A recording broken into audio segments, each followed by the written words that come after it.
Captain Lee Jun sat very still in the third row of the huge alien meeting hall. His heart was beating fast, but he kept his face calm and normal. The special machine on his body was making him look like a small green alien with horns nobody in.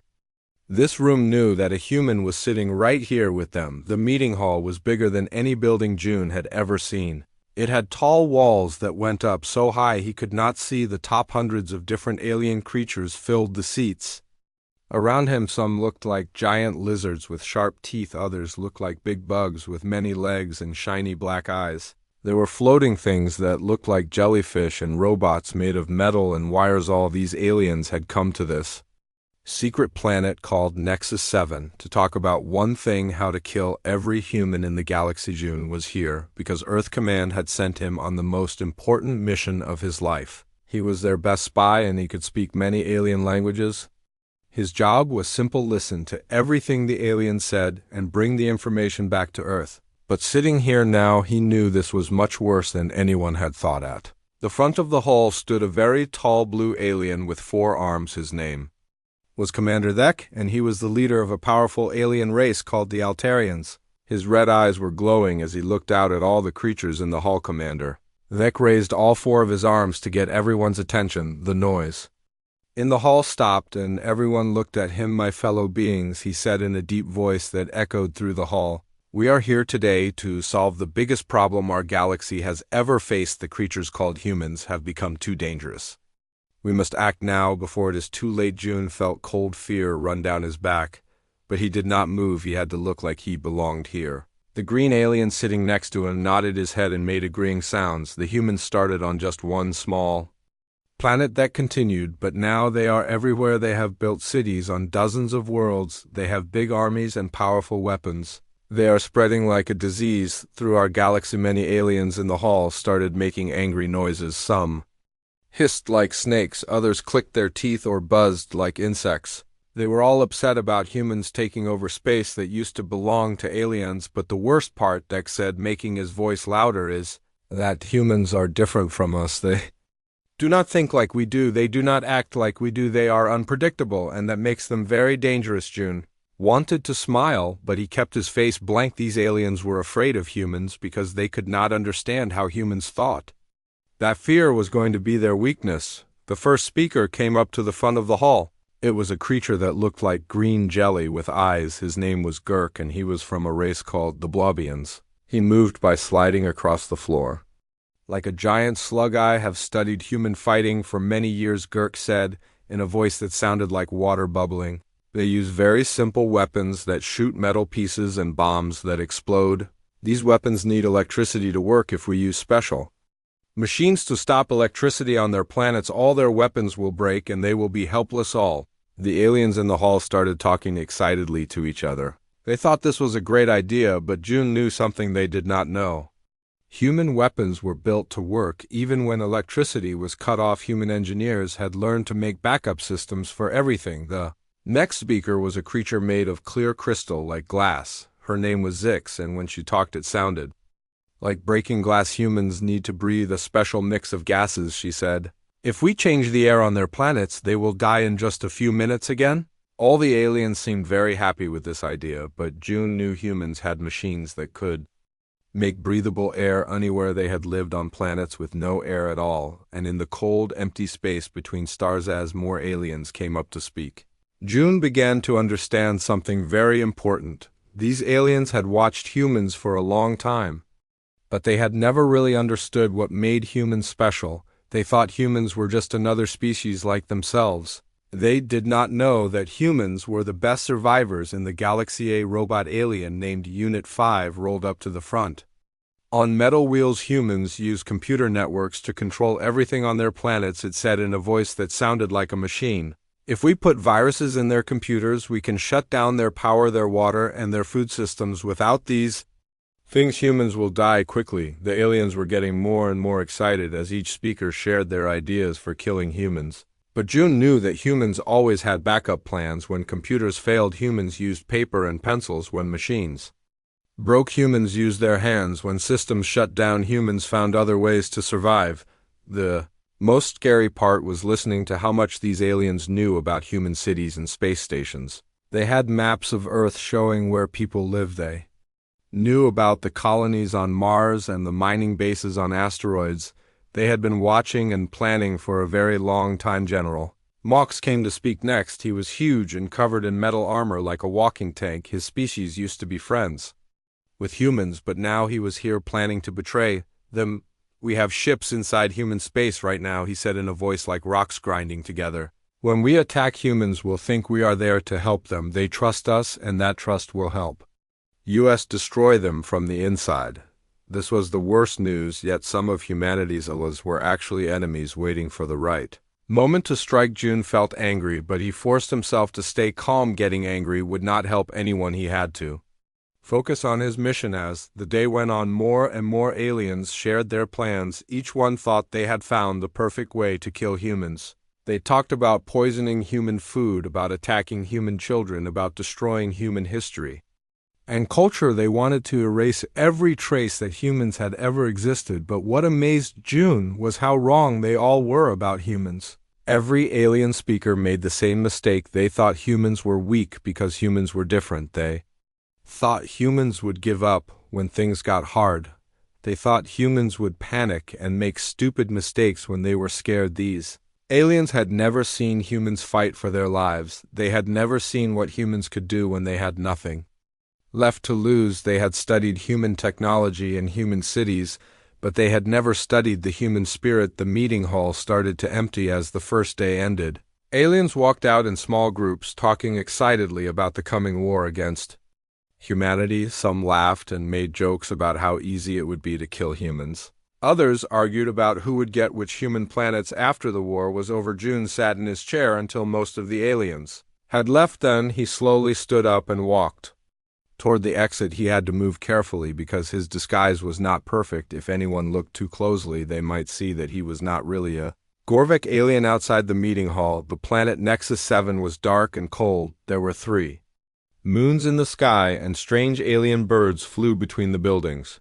June found a quiet place behind some rocks and activated his secret communicator. He had to get this information back to Earth, but he also had to stay here for the rest of the meeting. There were still 5 more days of talks, and he needed to learn everything he could about the alien attack plans. As he looked up at the alien stars, June made a promise to himself and to all the humans back on Earth. These aliens thought they were so smart and so powerful, but they were about to learn something very important about humans. When you threaten to destroy everything humans love, humans become the most dangerous creatures in the galaxy. The second day of the alien meeting brought even more terrible news. Captain Lee. June sat in the same seat as yesterday, watching as more alien leaders came to share their plans for killing humans today. The aliens were talking about something much worse than broken weapons or poisoned. Admiral Vex slithered up to the front of the hall like a giant snake. His yellow eyes looked at all the aliens in the room, and his long tongue came out to taste the air. He was the leader of the reptilian people, and everyone was afraid of him. My fellow beings, he said, in a voice that sounded like steam coming from a hot pipe, I have the perfect solution to our human problem. We do not need to fight them with weapons. We do not need to poison their air. We have something much better. The hall became very quiet. Everyone wanted to hear what Admiral Vex had to say. We have made a special sickness that only kills humans, he continued. It spreads through the air like a cold, but it is 1,000 times more deadly. Any human who breathes it will die in 3 days, and before they die, they will spread it to every other human they meet. June felt his blood turn cold. A disease that only killed humans would be the worst thing that could happen to his people. Even if some humans survived the alien attack, a plague like this could wipe out everyone. The sickness cannot be cured, Admiral Vex went on, and his snake eyes seemed to glow with evil joy. We have tested it on human prisoners, and it works perfectly. Every single human died, and they died in great pain. All around the hall, aliens started making happy sounds. Some clapped their hands or tentacles, others buzzed or chirped with excitement. They loved the idea of watching humans suffer before they died. But Admiral Vex was not finished talking. We have built special ships that can spray this sickness into the air of human planets, he said. When our attack begins, we will release the plague on Earth first, then we will do the same to every Human colony in the galaxy. Within 1 month, every human will be dead. June wanted to jump up and fight, but he forced himself to stay still. He activated his secret recording device and made sure to capture every word. These aliens were planning something much worse than war. They were planning to murder every man, woman, and child of his species. The next speaker was Dr. Quinn, a strange alien with 6 eyes that could all look in different directions at the same time. She was carrying a small device that projected pictures in the air above her head. "We have been watching humans for 5 years," she announced, and the pictures showed human cities from above. "There is Earth with its big cities and billions of people. There is Mars with its underground colonies. There is Europa with its underwater cities. We know where every human lives." The pictures changed to show human spaceships and military bases. "We also know where their armies are and where their weapons are stored," she continued. "When we attack, we will hit every important target at exactly the same time. The humans will have no chance to fight back or escape." More aliens came up to speak, and each one made the situation sound worse. A floating gas creature named Vorthak said his people would poison all the water on human planets. A robot called Syntoid Prime said the machines would take control of human computers and turn them against their owners. But the most frightening speaker was General Mox, the huge armored alien who had pretended to be friends with humans. He walked up to the front of the hall, and his metal boots made loud sounds on the floor. "Many of you do not understand how clever our plan is," he said in his deep voice. "We have spent years making humans trust us. We have ships docked at human space stations right now. We have soldiers living in human cities. We have spies in human governments." The general activated his own picture device and showed images of alien ships near human colonies. "These ships have human markings on them," he explained. "When the attack begins, humans will think we are there to help them. They will open their defensive shields and let us get close. Then we will destroy them from the inside." Jun realized this was even worse than he had thought. The aliens had not just planned a surprise attack, they had planned a betrayal that would use humanity's own kindness against them. "Humans are too trusting," General Mox continued. "They believe that other species can be good and peaceful. They do not understand that in this galaxy only the strong survive. Their weakness will be the reason they all die." As the day went on, June learned more terrible details about the alien plan. They had been preparing for this war for many years. Every alien species had a job to do. The snake people would release the plague. The crystal aliens would poison the air. The robot aliens would attack the computers. The gas aliens would contaminate the water. They had planned for every possible human response. If humans tried to evacuate their planets, the aliens would destroy the escape ships. If humans tried to hide underground, the aliens would pump poison gas into the tunnels. If humans tried to fight back, the aliens would use their advanced weapons to crush any resistance. What made it worse was how excited the aliens were about their plan. They talked about killing humans the way humans might talk about a fun game. They made jokes about human suffering. They argued about who would get to keep human planets after all the humans were dead. But as June listened to all these plans, he began to notice something important. These aliens had made detailed plans for fighting human armies and destroying human cities, but they had not planned for what would happen if humans refused to give up all their plans. Assumed that humans would act like other alien species. When faced with overwhelming force, most aliens would surrender to save their lives, but these aliens had never seen humans fight. When they had nothing left to lose, they also assumed that humans would try to save everyone. The aliens thought humans would waste time and resources trying to protect civilians and that this would make them weak. But June knew that humans fought harder when they were protecting the people they loved. The aliens had studied human technology and human military tactics, but they had completely missed the most important thing about humans. They had never understood that humans were survivors. As the second day ended, June felt both scared and hopeful. He was scared because the alien plan was more terrible than anything he had imagined.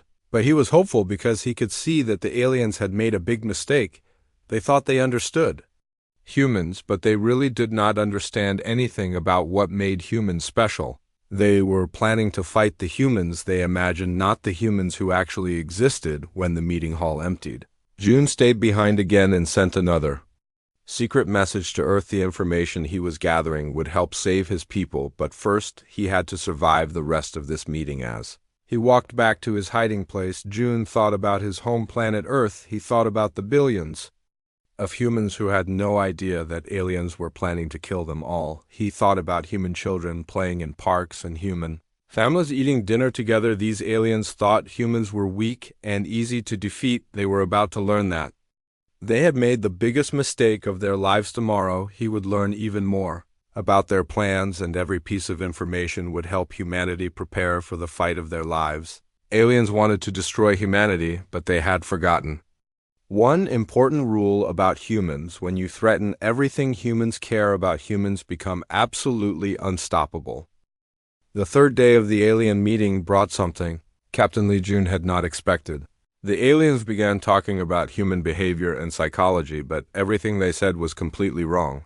Jun realized that these creatures had spent years studying humans, but had understood nothing about what made humans truly dangerous.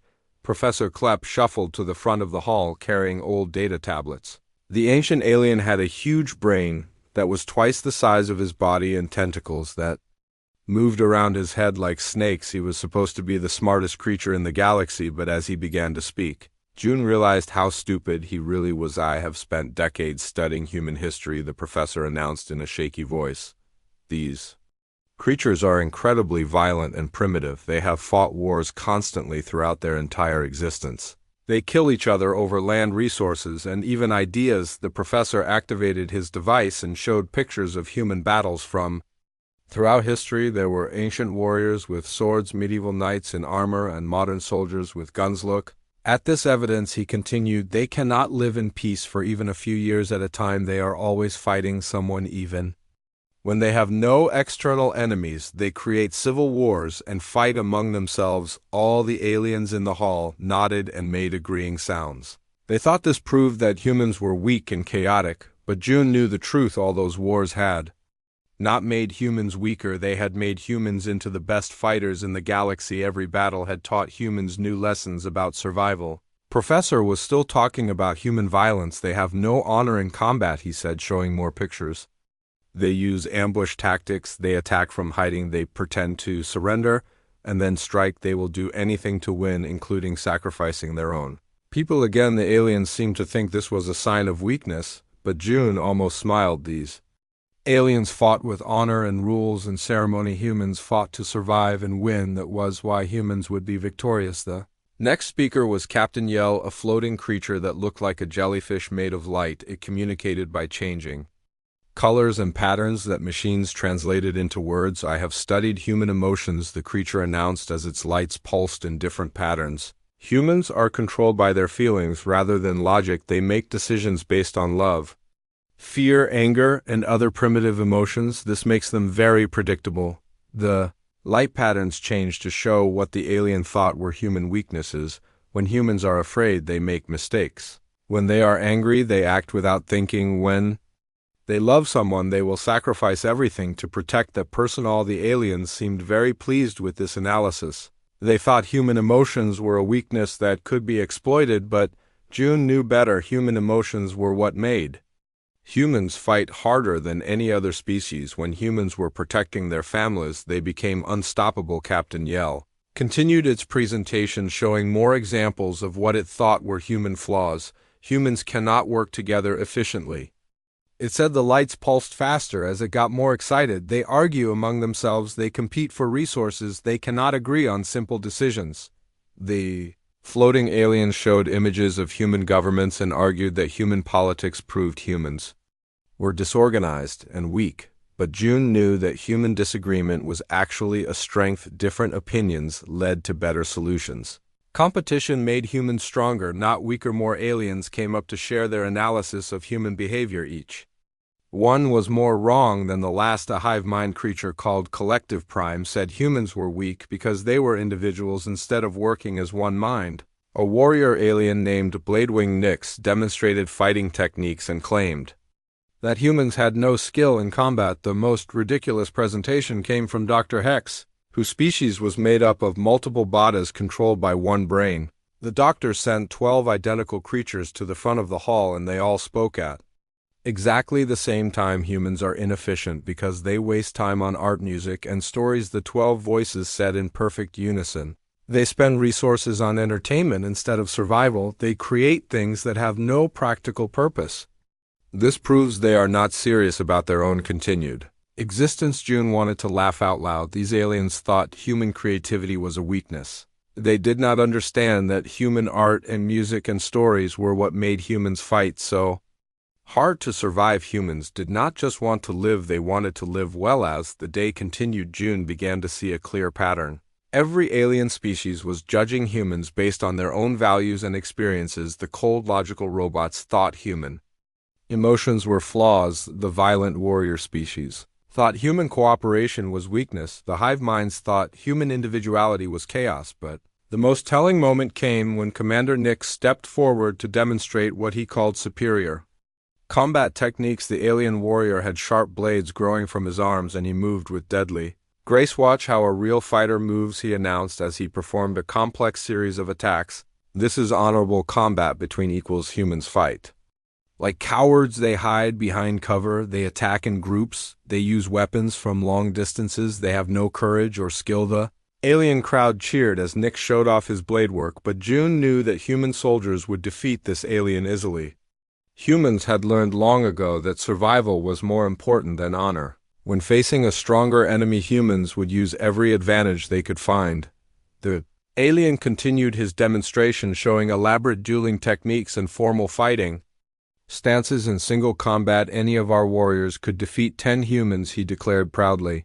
"Our strength and skill are far superior to their crude fighting methods." But June knew something the aliens did not. Humans rarely fought in single combat. When humans went to war, they fought as teams. They covered each other. They shared resources. They coordinated their attacks. Humans had turned cooperation into an art form. As the presentations ended, June realized the aliens had made a fatal error. They had studied human history and human technology, but they had completely missed the most important things about humanity. They saw human emotions as weakness instead of strength. They saw human cooperation as inefficiency instead of power. They saw human creativity as waste instead of inspiration. The aliens were so confident in their analysis that they had not even considered they might be wrong. They believed their own propaganda about human weakness, and this overconfidence would be their downfall. When the meeting hall emptied, June made his way back to his hiding place and sent another message to Earth. He included detailed analysis of the alien misconceptions about human nature. This information would be crucial for planning Earth's defense. As he looked up at the alien stars, June felt a new sense of hope. Yes, the aliens had superior technology in greater numbers, but they were fighting against an enemy they had never bothered to understand. They thought they knew everything about humans, but they knew nothing about the human spirit. They had no idea what humans could accomplish when they worked together. They had never seen what humans could do when they were fighting for everything they loved. The aliens were about to get the biggest shock of their lives. They were planning to fight weak, primitive creatures, but they were actually going to face the most determined survivors in the galaxy. Tomorrow would bring more revelations, but June already knew enough. The aliens had made their plans based on completely wrong assumptions about human nature. This mistake would cost them everything. The creatures in this meeting hall thought they were planning a simple extermination, but they were actually planning their own defeat. They just did not know it yet. The fourth day brought the most important information yet. Fleet Admiral Zorn stepped onto the stage, and Captain Lee. June felt his blood turn cold. The massive alien was half machine and half creature, with glowing red eyes and metal arms that could crush steel. His voice boomed through the hall like thunder. "The great human extermination will begin in exactly 14 days. Admiral Zorn announced as holographic star maps appeared in the air around him. "We have positioned our battle fleets at key points throughout human space. When I give the signal, every human world will be attacked at the same moment." June memorized every detail of the attack plan as the Admiral pointed to different locations on the star map. The aliens had been preparing for this moment for years. They had moved their ships into position slowly and carefully so humans would not notice the threat first. "We will release the biological weapon on all major human population centers," Zorn continued. "The plague will spread quickly through their cities, and within hours millions of humans will begin to die. While they are dealing with the sickness, our fleets will come out of hyperspace. The tactical display showed the precise timing of each phase of the attack. The bioweapon would be released at exactly the same time on every human world. Then, while humans were panicking about the disease, alien warships would appear and destroy all military bases and space stations. The beauty of this plan, the Admiral said with obvious pride, is that humans will never see it coming. They still believe many of us are their friends and allies. Their trusting nature will be their final mistake. June watched as the Admiral explained how alien ships already inside human space would turn on their hosts at the moment of attack. Vessels that humans thought were bringing supplies or offering protection would instead release deadly plague viruses and open fire on defenseless colonies. But as June studied the attack plan, he began to see problems that the aliens had missed. They had accounted for human military response, but they had not considered what would happen when humans became truly desperate. Their plan assumed humans would react like any other species with panic and surrender. The Admiral continued his presentation, showing detailed intelligence about human defenses. We know the location of every human military base, every weapon storage facility, every government building, he said. Our spies have been gathering this information for years. The holographic display zoomed in on Earth, showing major cities and military installations. The aliens knew about the Pentagon and the Space Command headquarters in Colorado. They had maps of the underground bunkers where human leaders would hide during an attack. We have also identified all human colony ships and exploration vessels, Admiral Zorn announced. Once we control their homeworlds, these scattered ships will be easy targets. They will have nowhere to run and nowhere to hide. But June knew something the aliens did not. The human deep space program was much bigger than anyone realized. There were secret research stations in asteroid fields, mining operations in unexplored systems, and colony ships heading for distant galaxies. Even if Earth fell, thousands of humans would survive. The most disturbing part of the presentation was how much the aliens knew about human society. They had studied human psychology, human politics, and human military doctrine. They knew how humans would likely respond to different types of attacks. Admiral Zorn showed intelligence reports about human leadership. If we eliminate their presidents, prime ministers, and military commanders, the remaining humans will be unable to coordinate any resistance. He explained most human societies depend on centralized authority. The aliens had identified key human leaders and planned to assassinate them in the first few minutes of the attack. They believed that without these leaders, humans would be helpless and confused. But again, the aliens had misunderstood human nature. When human leaders were killed, new leaders stepped forward. When governments fell, local communities organized themselves. When military commanders died, sergeants and corporals took charge. The Admiral was explaining the final phase of the attack when something unexpected happened. A maintenance drone entered the hall and began scanning the audience for security purposes. The small robot was checking the identity of every alien in the meeting. June felt panic rising in his chest. His disguise was good, but it was not perfect. If the drone scanned him closely, it might detect his human bone structure or DNA. He needed to create a distraction. Quickly, as the drone moved closer to his row, June accidentally knocked over his chair. The loud crash echoed through the hall, and several nearby aliens turned to stare at him. A group of Gorvek traders began complaining loudly about the disruption in the confusion. June slipped away from his seat and moved toward the back of the hall, but his movement caught the attention of Captain Yell, the floating jellyfish creature. The alien began following him with suspicious interest. June found himself in a deadly game of hide and seek through the meeting facility. He used his military training to navigate the complex building, but Yell was gaining on him. The floating alien could pass through solid walls, which gave it a major advantage. The chase led to the building's main computer center, where June made a desperate decision. Instead of just trying to escape, he would sabotage the alien communication systems. If he could disrupt their ability to coordinate the attack, it might give humanity more time to prepare. Using his knowledge of alien technology, June began uploading a computer virus into the facility's main systems. The virus was designed to spread through the entire alien communication network, creating chaos when they tried to launch their attack. As he worked frantically to complete the upload, Captain Yell finally cornered him in the computer room. The alien's light patterns pulsed with triumph as it prepared to raise the alarm. "I knew something was wrong with you," the floating creature said through its translator. "No, Gorvak moves with such military precision.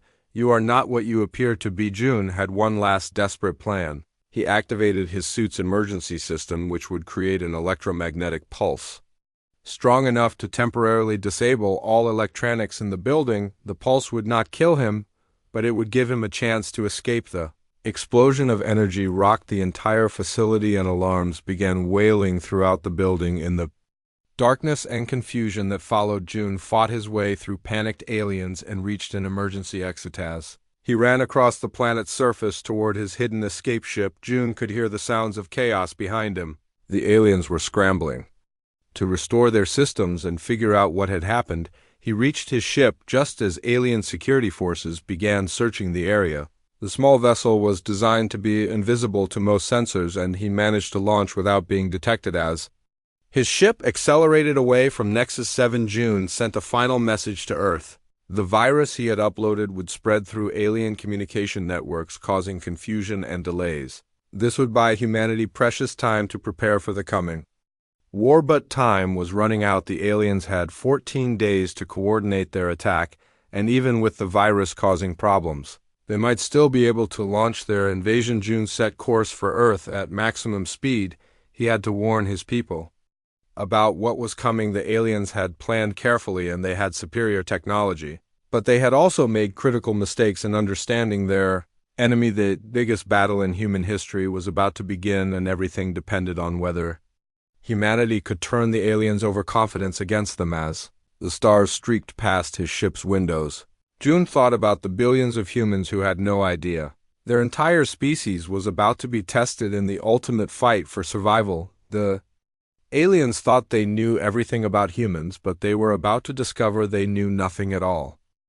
Captain Lee June raced through space toward Earth, but his mission was far from over. The information he had gathered was crucial, but he had to make sure it reached the right people before the aliens could stop him. His small ship was fast, but alien patrol vessels were already searching for him. As he flew through the darkness between stars, June activated his ship's communication system and began transmitting everything he had learned to Earth Command: the alien attack plan, the biological weapon, the locations of enemy fleets. All of it was uploaded to secret satellites that would relay the information to human military leaders.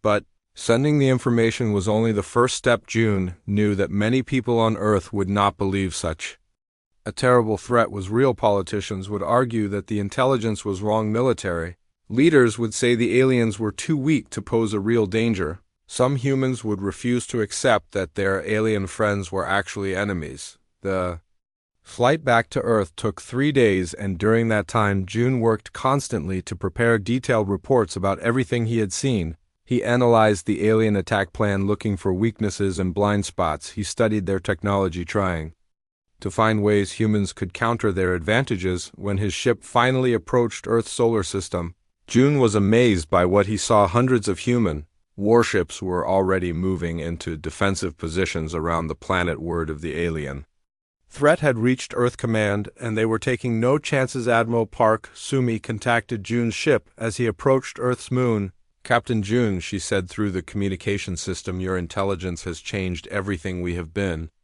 preparing for war since your first transmission arrived." June felt a wave of relief wash over him. The information had gotten through, and humanity was already mobilizing for the greatest battle in their history, but he also felt worried because he knew how powerful the alien forces were. As his ship docked at the lunar military base, June was immediately taken to meet with Earth's top military commanders. The briefing room was filled with generals, admirals, and intelligence officers from every human colony. They all wanted to hear exactly what the aliens were planning. General Chodeho was the first to speak. "Tell us everything, Captain," the general said as holographic displays showed the positions of human and alien forces. "We need to know exactly what we are facing." June spent the next 6 hours giving a complete report about the alien seminar. He described every species that would be involved in the attack. He explained their biological weapon and their plans to attack from within.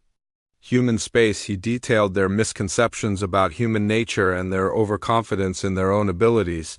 The response from the human commanders was immediate and decisive. Admiral Kim Min-ho was put in charge of defending Earth's orbital space stations. Commander Lee Soman was given the task of developing countermeasures for the alien bioweapon. Dr. Yoon Ji-hoon began working on ways to turn the aliens' own technology against them, but the most important decision came from President Kang Min-ji, who appeared on screen from her secure bunker. "We will not wait for the aliens to attack us," she announced.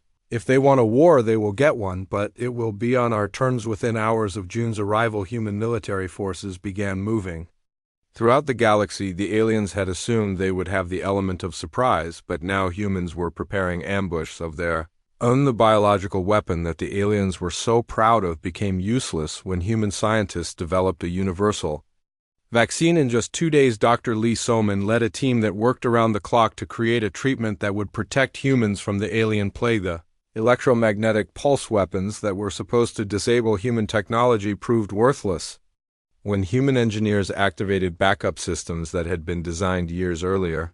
Every human ship and base had secondary power sources that could not be affected by alien energy weapons. Most importantly, the aliens had completely underestimated human determination. When the people of Earth learned that aliens were planning to exterminate their species, they did not panic or despair.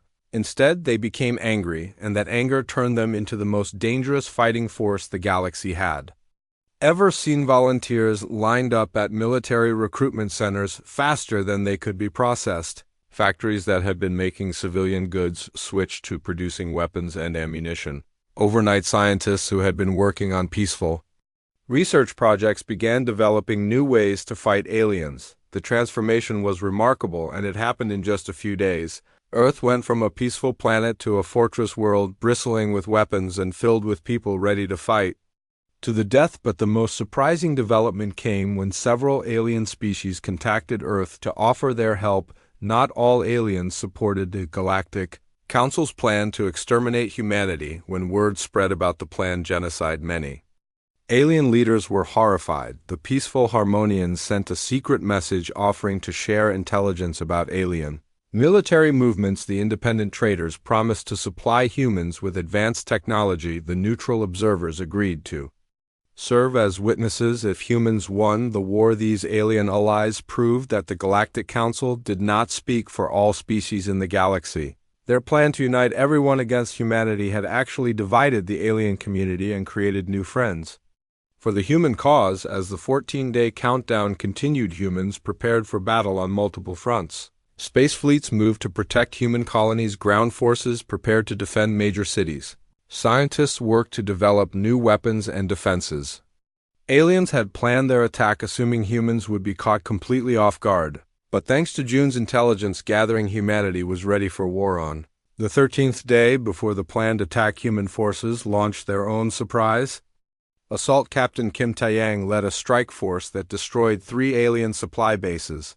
Commander Park Jin-ho's squadron attacked an alien communication station that was coordinating the invasion fleet. The aliens were shocked to discover that humans knew about their plans. They had been so confident in their secrecy that they had not prepared for the possibility that humans might strike. First Admiral Zorn sent an emergency message to all alien forces demanding to know how humans had learned about the attack. He ordered increased security around all alien bases and ships, but it was too late. The element of surprise was gone as the final day approached. Both sides prepared for the greatest battle in galactic history. The aliens still had superior numbers and technology, but humans had something the aliens did not understand. They had the will to fight for their survival, no matter what the cost. The alien commanders met in emergency session to discuss whether they should proceed with their attack. Some argued that they should wait and replan their strategy. Others insisted that they should launch the assault immediately before humans could prepare better defenses. In the end, they decided to attack as planned. They believed their superior technology would still give them victory even without the element of surprise. They thought humans would surrender once they saw the size of the alien fleet, but they had made the same mistake they had been making all along. They still did not understand what they were really fighting. They thought they were attacking a weak species that would collapse under pressure. They were about to discover that they were attacking the most dangerous predators in the galaxy. The war was about to begin, and everything would depend on whether human determination could overcome alien technology. The aliens had studied humans for years, but they had never understood what made humans truly powerful. Now they would learn the hard way that threatening to destroy humanity was the biggest mistake they could ever make. The alien fleets arrived at Earth exactly on schedule, just as Admiral Zorn had planned. But when they came out of hyperspace expecting to find helpless humans, they instead found something that shocked them beyond belief. Humanity was ready for war. The space around Earth was filled with human warships in defensive formations.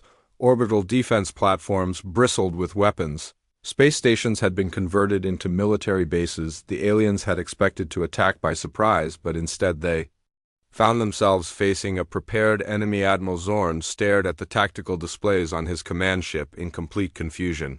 "This is impossible," he said to his officers. "How did the humans know we were coming? Our security was perfect." But there was no time to figure out what had gone wrong. The battle had already begun. Human ships were attacking the alien fleet with weapons the aliens had never seen before. Captain Kim Minho led a squadron of fighters that struck like lightning, hitting alien vessels and disappearing before they could respond. The biological weapon that was supposed to kill millions of humans proved completely useless. Human scientists had developed a vaccine that protected everyone from the alien plague. When the aliens tried to release their deadly virus, they discovered it had no effect at all.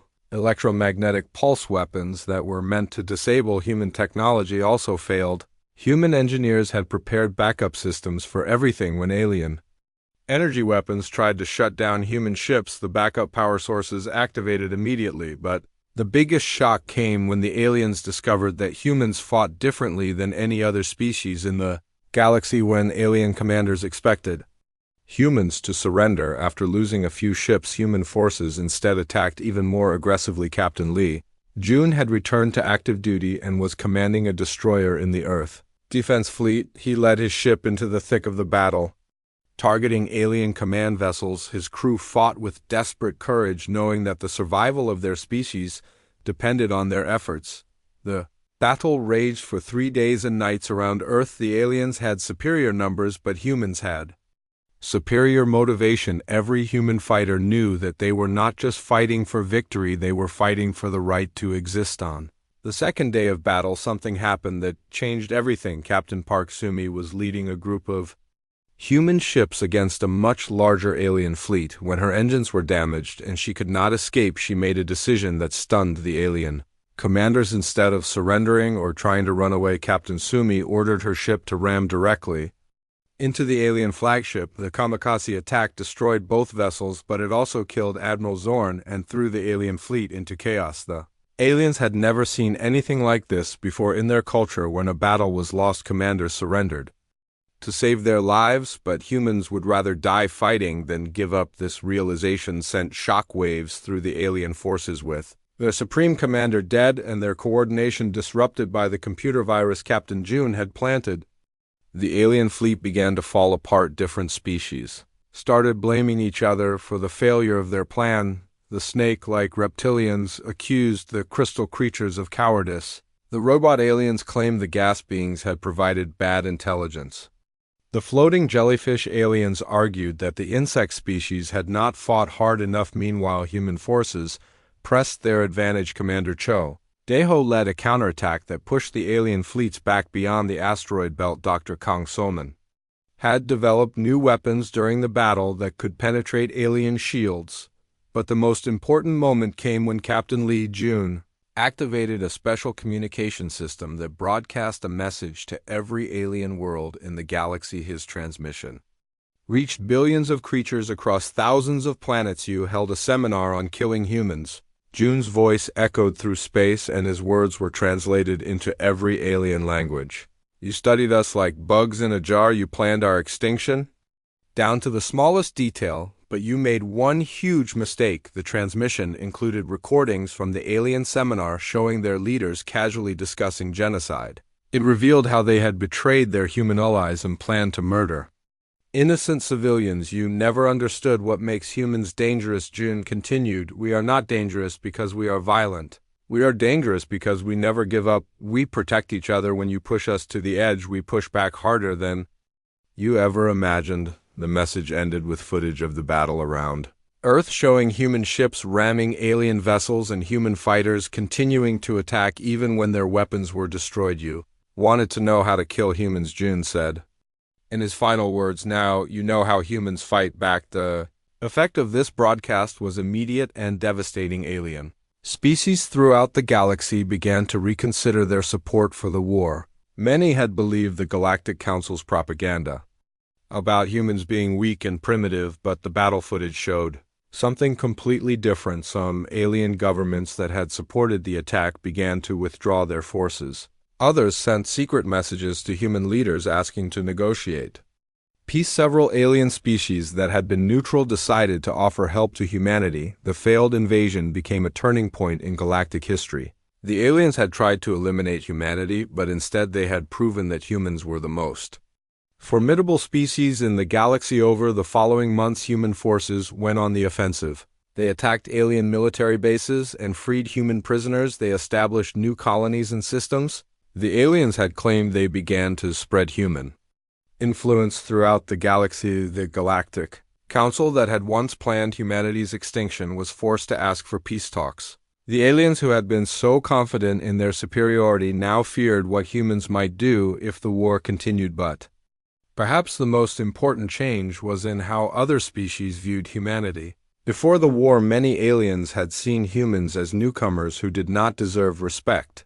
Now, they understood that humans were survivors who had earned their place in the galaxy. Captain Li Jun was promoted to admiral and given command of humanity's deep space exploration fleet. His mission was to find new worlds for human settlement and to make sure that no alien species would ever again threaten human survival. The seminar that was supposed to end humanity's expansion had instead marked the beginning of humanity's rise as a major galactic power. The aliens had wanted to study how to kill humans, but they had instead learned something much more important.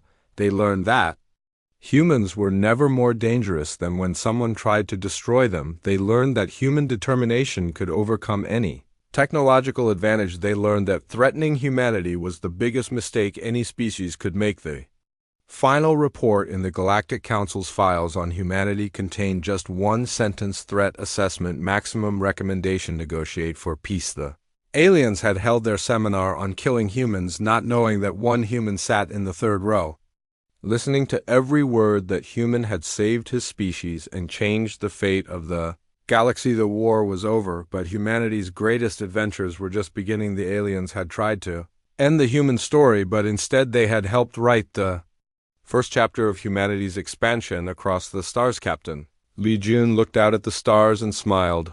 The aliens had studied humans for years, but they had never understood the most important thing about his species. Humans were survivors, and now the whole galaxy knew it.